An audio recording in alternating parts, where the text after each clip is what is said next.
الشيطان اللعين الرجيم بسم الله الرحمن الرحيم الحمد لله رب العالمين الصلاة والسلام على محمد وآله الطيبين الطاهرين المعصومين اللهم صل على محمد وآل محمد۔ ناظرین محترم، ہماری گفتگو آیت اللہ العظمی سید صادق حسینی الشیرازی داماد اللہ کے بیان کے تناظر میں تحلیلی ہے، جو انہوں نے اہم نکات کی طرف اشارہ کیا ہے، انہی نکات کی وضاحت درکار ہے۔ جو انہوں نے نکات بیان کیے ہیں ان میں سے ایک نکتہ جو وضاحت طلب ہے وہ یہ ہے کہ آپ نے فرمایا حکومت اسلامی کے حاکم کی ذمہ داری، یعنی جو حکومت اسلامی کا حاکم ہے اس کی ذمہ داری یہ ہے کہ وہ اپنے حکومت میں رہنے والے ہر فرد کا خیال رکھے، چاہے وہ عورت ہو یا مرد ہو، جوان ہو، ضعیف ہو، بوڑھا ہو، مسلم ہو، غیر مسلم ہو، جو بھی حاکم اسلامی کی حکومت میں ہے اس حاکم کی ذمہ داری یہ ہے کہ وہ اپنی حکومت میں رہنے والے ہر فرد، لہذا ایک حاکم کی ذمہ داری یہ ہے کہ وہ اپنی رعایا کے درمیان میں اس کو عدل و انصاف سے کام لے۔ اگر کوئی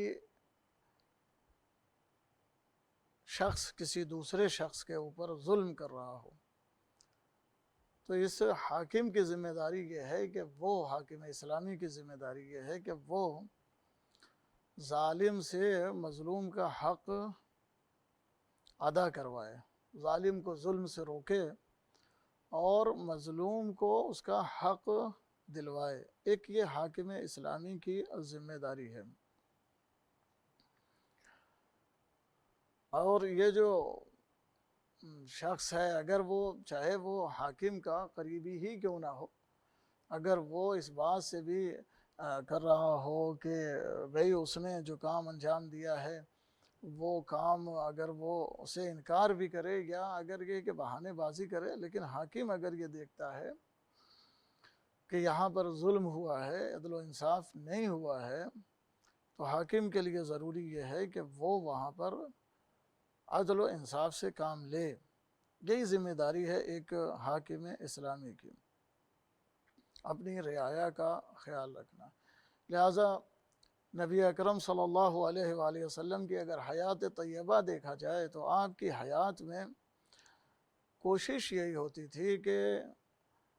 ظالم کو اس کے ظلم کی سزا دیا جائے اور جو مظلوم ہے مظلوم کو پناہ دیا جائے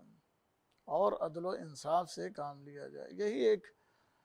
حاکم اسلامی کا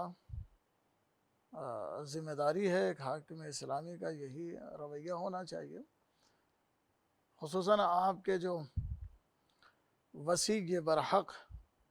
مولا متقیان امیر المومنین علی ابن ابی طالب علیہ السلام کی اگر حیات طیبہ دیکھیں تو میرا مولا جو ہے وہ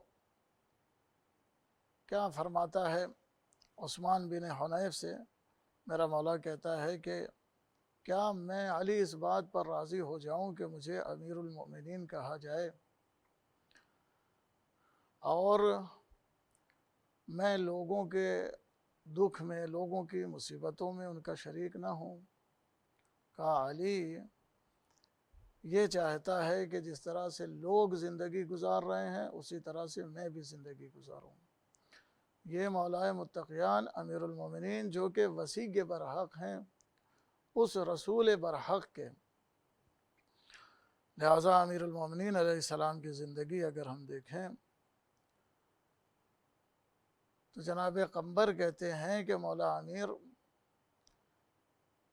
جیسا کہ روایت میں آیا ہے کہ ایک دن کوفے کے کسی راستے سے گزر رہے تھے، کسی گھر سے کچھ بچوں کے رونے کی آواز آئی، مولا نے دروازہ کھٹکھٹایا تو اندر سے کسی خاتون کی آواز آئی۔ مولا نے بچوں کے رونے کا سبب پوچھا، اس خاتون نے کہا کہ میرا شوہر کسی جنگ میں قتل کر دیا گیا ہے۔ مولا امیر علیہ السلام نے فرمایا کہ بچے رو کیوں رہے ہیں؟ کہا بھوک سے رو رہے ہیں۔ امام نے فرمایا کہ وہ جو تم نے پتیلی رکھی ہوئی ہے اور اس کے اندر آگ روشن ہے، ایسا کیوں کیا؟ کہا اس لیے کیا ہے تاکہ بچے کو اس کو دیکھ کر کچھ تسلی ہو جائے۔ مولا نے جب یہ دیکھا خود مولا گئے اور جا کر کچھ آٹا اور کھجور اور مولا کچھ گھی لے کر اس کے گھر پر پہنچے اور اس خاتون سے کہا کہ خاتون یہ کھانا تیار کرتے ہیں، بچوں کو تم بہلاؤ، کھانا میں تیار کروں۔ خاتون کہتی ہے کہ آپ تنور روشن کریں۔ مولا امیر علیہ السلام نے تنور روشن کیا، پھر خاتون آ گئی روٹی پکانے کے لیے، اور مولا امیر علیہ السلام ہیں جو خود بذات ہی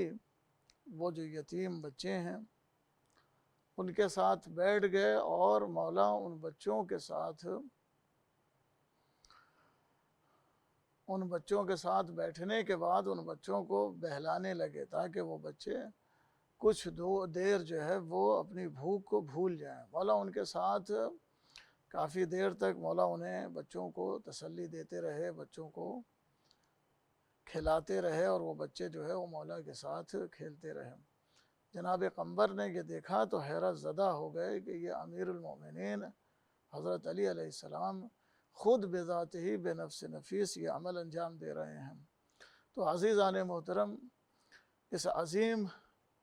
مرجع دینی نے اس عظیم نقطے کی طرف اشارہ کیا ہے کہ ایک حاکم اسلامی کو کیسا ہونا چاہیے۔ ایک حاکم اسلامی کے لیے ضروری یہ ہے کہ وہ اپنی رعایا کی ہر فرد کا خیال کرے، چاہے وہ کسی بھی قوم و ملت سے اس کا تعلق ہو، چاہے وہ کسی بھی مذہب سے اس کا تعلق ہو۔ ہر فرد کا خیال رکھنا ایک حاکم اسلامی کی ذمہ داری ہے۔ اس نقطے کی طرف اس عظیم عالم دین نے چاہے، اور پھر اس کی طرف بھی اشارہ کیا کہ اس کی رعایت میں رہنے والے لوگ چاہے مسلمان ہوں یا غیر مسلمان ہوں، سب کے لیے ضروری یہ ہے کہ یہ جو حاکم اسلامی ہے وہ ان کا خیال رکھے اور ان کو محفوظ رکھے۔